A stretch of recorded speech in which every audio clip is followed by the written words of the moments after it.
저는 결국은 어제 아래도 이야기했지만 1년 365일 제가 이 몸을 벗어버리는 그날까지 아마 맨날 부처님 가르침을 끊임없이 이게 재탕해서 말씀을 드릴 수밖에 없습니다. 왜냐하면 그거 외에는 다른 말이 없으니까 위대하신 부처님 가르침 말씀 외에는 다른 드릴 말씀이 없습니다. 그게 바로 우리가 그 죽음과 고통과 이런 모든 문제를 해결하고 영원히 생사 고해를 벗어나서 행복한 또 해탈한 그런 존재가 되는 거니까 거기에 대해서 귀를 기울여 준다면은 저는 뭐 그같이 더 감사하고 고마운 일이 없죠.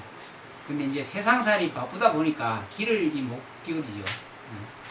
귀만 잘 기울이면 얼마나 많은 보물이 있는지 모릅니다. 저는 30년, 보살이 들어오시라고 문 열었어요. 들어오세요. 법문 들어오시는가 봐. 잘 오셨어요. 이자 방으로. 그 방에 그 방석 하나 놔드리라. 네, 그거, 와서 편안하게 앉으세요. 아이고, 좋습니다. 들어오세요. 편안하게 앉으세요. 공양하셨습니까? 예. 부처님 가르침이 저 인생을 정말로 이게 완전히 막 그냥 천지개벽이 일어났어요. 부처님 만나고. 이제 사람이 살다 보면은 세상 살기 싫을 때도 있고, 영원히 그만 목숨을 끊어버리고 싶을 때도 있고, 희망이 없어서 정말로 우울해서 낙담할 때도 있고, 그런데 그런 모든 것을 한순간에, 단 한순간에 해결하는 그 어떤 기회가 저한테 주어졌어요. 그러고 난 이후에 지금까지 그 부처님에 대한 감사함, 이 우주에, 이 강대무변한 우주에 부처님이 출현해서 부처님이 세상 중생 고통받고 괴로워서 생사를 벗어나지 못하는 중생을 위해서 이런 정말로 위대한 가르침을 펼쳐서 우리가 들을 수 있다는 이 사실에 저는 막 그냥 전율했어요. 그래서 내가 세상에 부처님 은혜 갚는 일을 하겠다. 그 외에는 어떤 일도 안 한다. 은혜 갚는 일만 하겠다. 이렇게 원력을 세웠는데 지금까지 그 30년이죠. 이 불법 문중에 들어온 지가 63살, 62살이니까 62이 3인지 구분이 안 가요. 3년 무궁하고 나오니까 나이가 줄 모르겠어요. 근데 아직까지도 그렇게 부처님 말씀만 해도 막 그냥 죄송하고 이 말씀을 어떻게 전해서 다른 분들이 정말로 환희하고 기뻐하고 자유롭게 그 삶을 행복하게 살 수 있을까 이런 생각을 합니다. 그래서 조금 이 귀한 시간에 이렇게 여름에 이게 와서 이렇게 법문을 들으러 오신 분들은 정말 귀하신 분들이에요. 조금만 더 귀를 기울여 보면은 그 속에 어마어마한 진리가 있습니다. 모든 생사 문제를 해결할 수 있는 그런 귀한 보물들이 많이 있죠. 근데 그런 부분에 대해서 우리는 좀 의심을 하고 이리 살다가 가는 것이 아닌가? 그럼 뭔가 있을 것이다 이래가지고 한번 귀를 기울여서 들어보셔야 됩니다. 여기 계신 분들은 다 공부하셨으니까 나름대로 다 알고 계시죠. 그런데 이제 그런 가운데 그래도 의심 가는 부분들이 있죠. 과연 그럴까? 과연 죽는 일이 없을까? 맨날 그러죠. 저는 죽는 일이 없다 이런 얘기 많이 합니다. 죽는 일이 없다 이러면은 진리라고 하니까 그렇겠지 하고 그냥 또 생각을 깊이 안 하고 넘어가죠. 근데 정확하게 이건 논리적으로 그냥 2 더하기 2는 4다 하는 정확한 논리가 부처님 가르치면 완벽하게 갖춰져 있죠.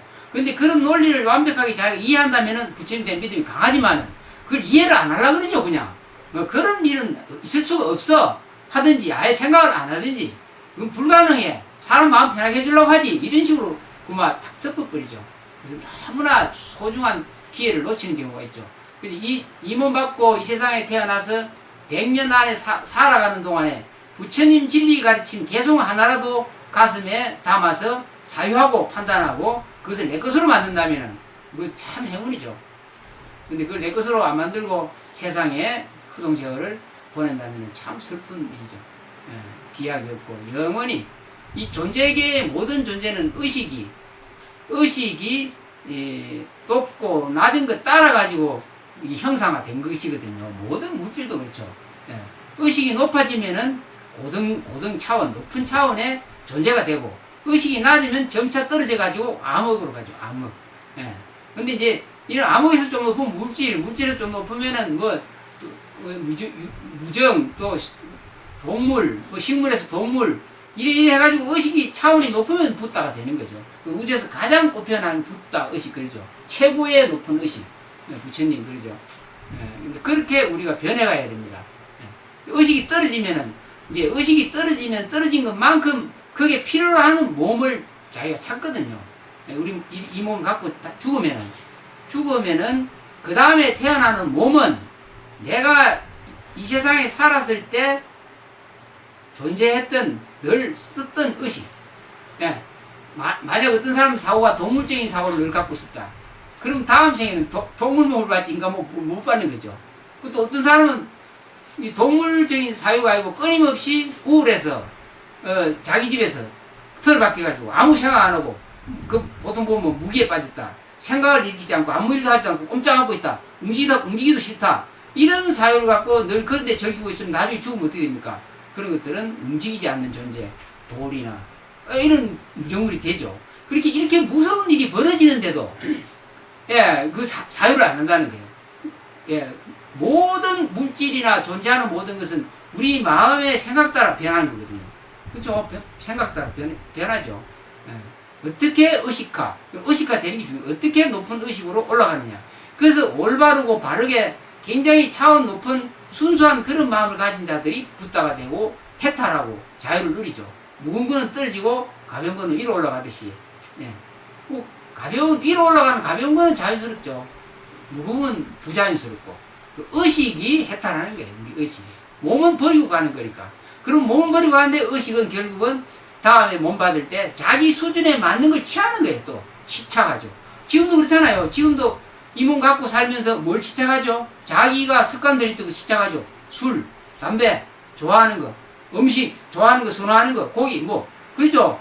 차원 높은 사람 자기 의식을 높여서 순수하게 나갈 때 순수하게 먹으면은 순수한 그 의식 때문에 다음 몸 받는데 순수한 몸을 받게 되죠. 근데 낮은 차원의 어떤 것을 자꾸 취한다거나 이러면 결국은 다음 생에 자꾸 낮은 차원으로 갈 수밖에 없죠. 그게 우주 법칙이니까.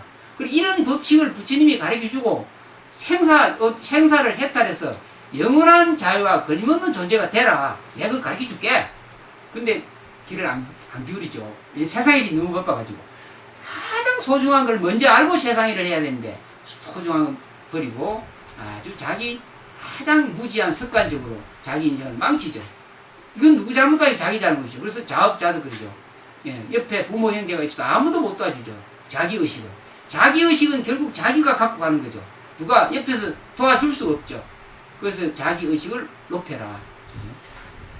그죠? 만법 유식, 일체 유식, 만법 유식 그러죠. 만가지법이라는 거는 일체에 존재하든 존재하지 않는 것 모든 걸 말합니다. 만법이라면.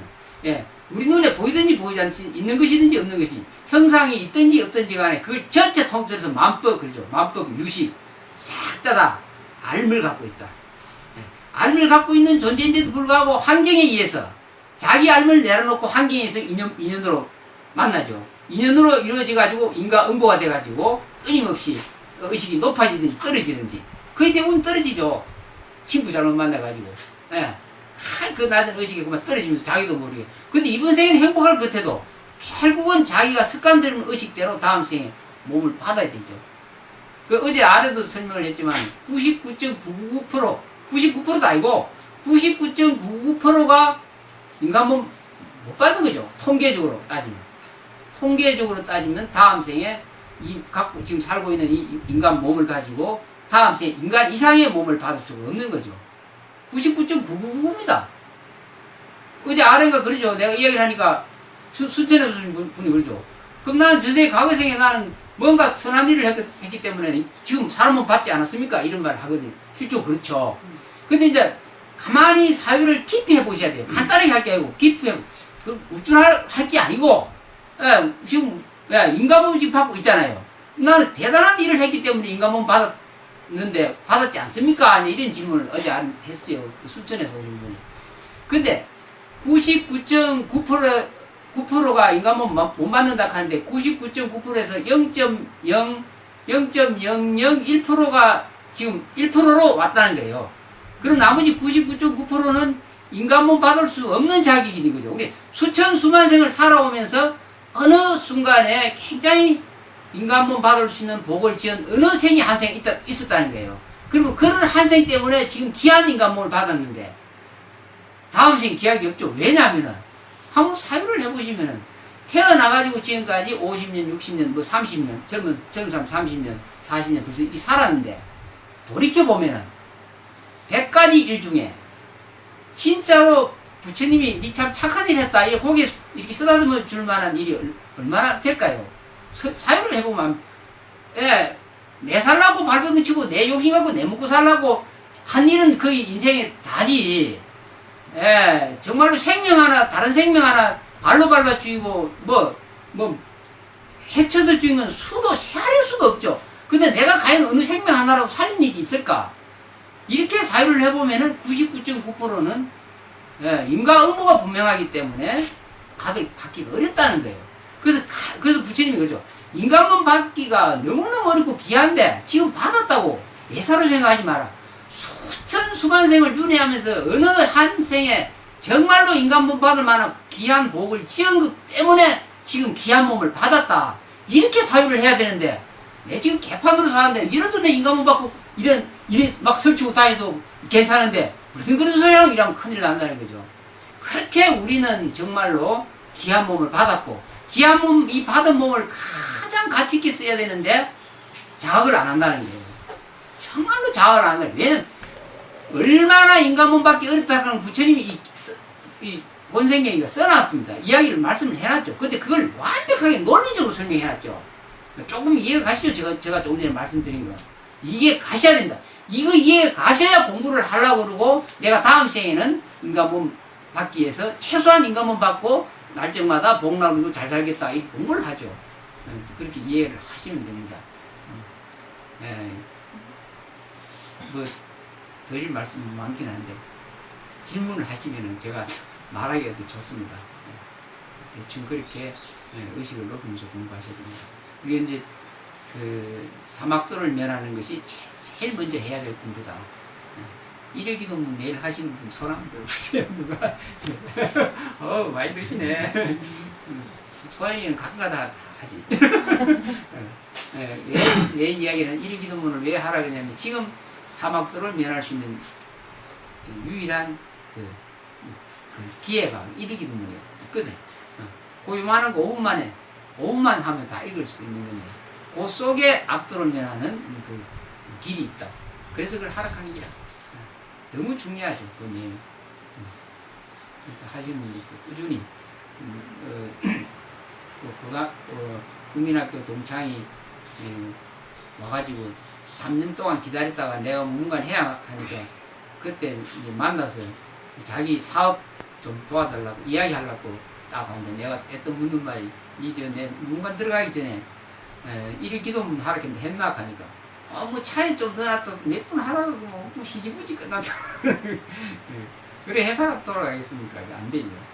그 속에는 회사가 돌아가는 뿐만 아니라 자기 인생 악도 면하게 해주는 내용이 들었다는데 그걸 관심 있게 안 보고 안 하니까 참 슬프죠.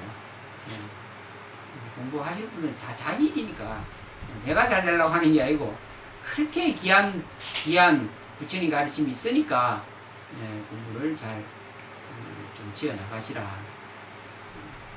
그런 이야기 막 들립니다. 제가 다른 이야기는.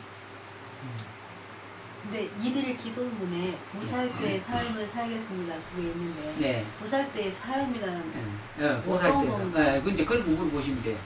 보살도의 삶을 살겠습니다. 보살도라는 말이 보리살타거든요. 보리살타. 보리라는 말은 깨달음이라는 말이에요. 깨달음. 이게 이제 내가 깨달으면서 위대한 부처님이 되겠다. 부처가 되겠다. 부처와 같은 존재가 되겠다. 그리고 그러면서 중생을 위해서 내가 자비로 중생을 이끌어 함께 가겠다. 쉽게 말하면 깨달음을 얻는 과정에 공부를 해가면서 나 중생을 구제하면서 그래 살겠다. 원력 세우고 그래 공부하시는 분 그런 분을 보살도의 삶이라고 합니다. 하와중생 상고볼이 그러죠. 밑으로는 중생을 부지하기 위해서 내가 노력하고, 위로는 부처님 도를 위해서 나아가겠다. 근데 우리 이제 육도연에도 그 그림에 제가 대성하에 쓴 거 있죠. 저 있네. 뒤에 사방 있네. 예. 한 발자국 떼지 않고 얻는 이거 있죠. 1000만 발자국 떼 구할 수 없는 중생을 다 제도하리라. 그 1000만 발자국 떼 구할 수 없는 중생을 제도하리라. 이런 얘기죠. 예. 원래 깨달음에 현존한 상태에서 내가 할 일은 중생 부자일 게 없다. 그게 보살때 삶이다. 선하고 착하고 바른 일. 세상 사람들 위해서 뭔가를 내가 베풀고 행복하게 살겠다. 이런 얘기. 보살때 삶이라. 그게 자기를 이해하는 길이에요. 그죠? 보살때 삶이라는 게 결국 자기를 이해하는 길입니다. 그리 살면 뭐 자기가 좋아지죠.